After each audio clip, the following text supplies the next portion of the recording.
There's a town they don't mark on most maps, a place that feels half asleep, where the wind carries whispers instead of answers, and where every soul walks with a secret they'll never speak aloud. That place is Rest Hollow, and tonight I'll tell you the story of the one person who dared to uncover its truth. A detective who thought he'd seen everything until he came here. What he found was something darker than any crime, something that shouldn't have existed at all. The story begins on a gray November morning. Detective Samuel Ward had been on the road for 6 hours when he saw the sign. Welcome to Rest Hollow, population 613. The fog rolled low over the hills, and the trees leaned in close like they were listening. He was sent there on what sounded like a simple missing persons case, a 17-year-old girl named Clara Winslow who vanished without a trace.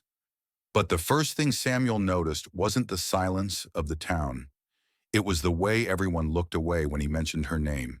At the diner, when he asked the waitress if she knew Clara, the woman froze, the coffee pot trembling slightly in her hand.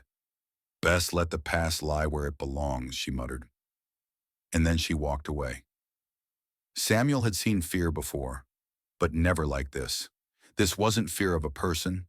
It was fear of the place itself, the house on the hill. Clara Winslow's home sat at the edge of town, a lonely farmhouse with paint peeling off its bones. The moment Samuel stepped onto the porch, he felt something shift in the air, like the ground itself was holding its breath. Inside, everything was frozen in time. A half-written letter on the desk, a single shoe under the bed, and on the wall, a photo of Clara smiling, with a shadow behind her that didn't belong to anyone. Samuel knelt by the letter. The last words read, "I hear them again tonight. They're calling from the hollow." He didn't know what the hollow was, but in Rest Hollow, everyone seemed to. He started asking questions, the kind that usually get answers. But here, all he got were closed doors and cold stares. At the general store, an old man leaned in close and whispered, "Some things in this town don't like being looked at, Detective. The hollow keeps what it takes." That night, as Samuel returned to his motel, he noticed footprints outside his door. Small, barefoot, like a child's. And on the doorknob, a scrap of old paper. "You shouldn't have come." He didn't sleep that night, not because he was scared, but because for the first time in years, he felt like the case was watching him back. The sheriff's secret. The next morning, Samuel visited Sheriff Doyle, a man who looked more tired than anyone he'd ever met. When Samuel asked about the missing girl, the sheriff sighed. "We looked," he said. "Everyone did. But no one goes near the hollow after dark. Not anymore." "Why?" Samuel asked. The sheriff's jaw tightened. Then finally, "Because the hollow takes what you love most and gives nothing back." He slid an old file across the desk. Inside were names and photos. Not just Clara, but 4 others, all missing, all in November, all living near the same patch of woods. The Rest Hollow. The last page was the worst. A faded newspaper clipping from 1974. "Local family vanishes. Only infant found crying near edge of forest." The name of the baby, Clara Winslow. That night, Samuel decided to go himself. He parked the car by the old trail and walked under a sky that looked bruised by time. The deeper he went, the quieter it became, until even his heartbeat sounded too loud. Branches twisted like bones above his head. And then, he saw it, a clearing, an ancient oak in the center.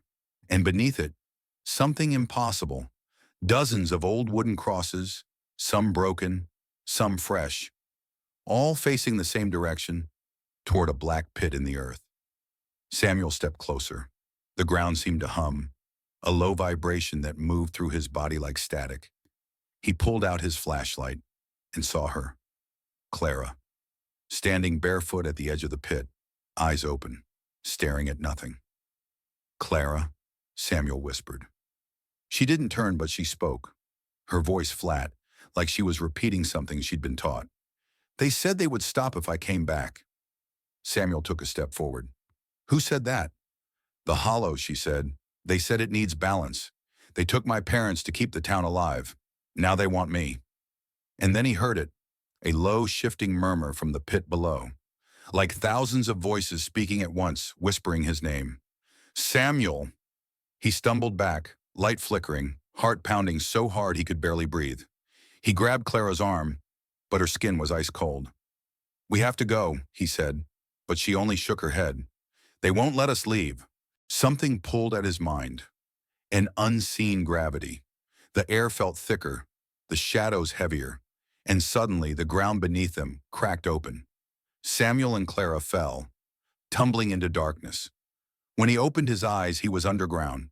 The walls pulsed like they were breathing, and in front of him, a figure stood, tall, indistinct, made of shifting smoke and whispers. It spoke without moving its mouth. "You came to take what belongs to us?" Samuel forced himself to stand. "She's not yours." The thing tilted its head. "All of them are ours. Every soul who settles here makes the pact. They forget, but we remember." He realized then, Rest Hollow wasn't cursed. It was fed. Fed by grief, by memory, by the lives it quietly consumed year after year. The whispers grew louder, faces forming in the walls, hands reaching, pulling. Samuel held Clara close. "Run!" But there was nowhere to go. The only way out was through the truth. He shouted into the dark. "What do you want from me?"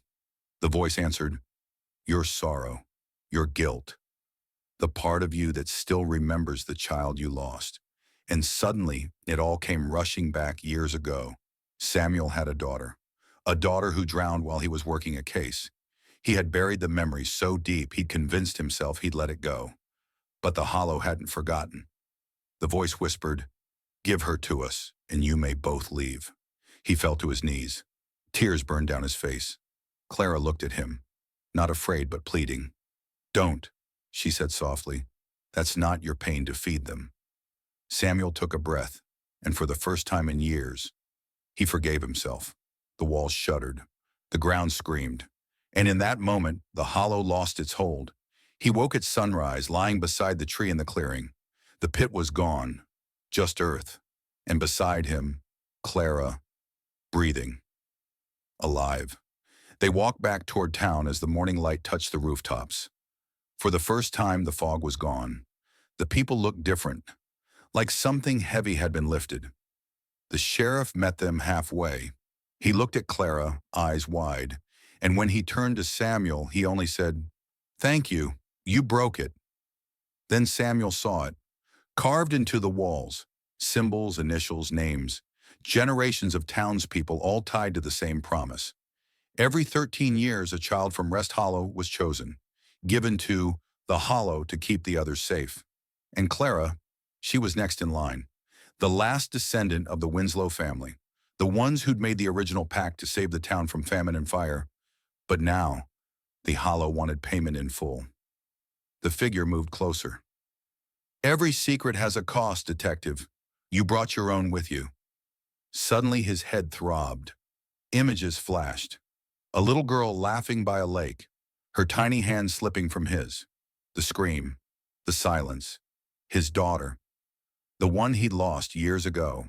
The one he'd buried beneath his guilt. "You still grieve," the voice whispered. "That grief is power. Give it to us." He fell to his knees. Tears burned hot in the cold air. The Hollow didn't want blood. It wanted pain. The kind that lingers. Clara's voice cut through the noise. "Don't listen. It feeds on your sorrow. That's how it keeps the town trapped." Samuel looked up. She was glowing faintly now, surrounded by flickering light. The Hollow screamed, "Silence!" The walls shook. Roots burst from the ground, wrapping around Samuel's legs. He gasped for air as the voice thundered inside him. "Give us what you love, and you may leave." Samuel reached into his coat, pulled out a photo, his daughter's, the only thing he'd kept all these years. He looked at it and smiled sadly. "I've already given enough." He tore the photo in half, and as he did, the cavern roared. The light from Clara's body exploded outward, ripping through the walls like fire through paper. The whispers turned to screams. Then, silence. Samuel woke on the forest floor. The oak tree stood silent, its roots burned black. Beside him, Clara stirred, alive, breathing. The pit was gone. The air was still. They walked back to town as the sun broke through the fog. For the first time, the people of Rest Hollow looked lighter, free. The sheriff met them at the edge of town. No words, just a nod. He looked like a man who'd seen a ghost finally laid to rest. Clara stood by the diner as Samuel packed his car. She handed him the necklace, her initials engraved in silver. "Thank you," she said softly. "You freed them. You freed me." Samuel nodded. "You going to stay?" She looked toward the woods. "No, I think it's time I find out who I am. Away from here." He smiled. "Good." As he drove away, the sign for Rest Hollow passed in his mirror. But this time, something new was carved beneath it. The road stretched empty and endless ahead. Samuel felt lighter than he had in years. But as the fog began to thicken again, he noticed something strange in the rearview mirror. A small reflection in the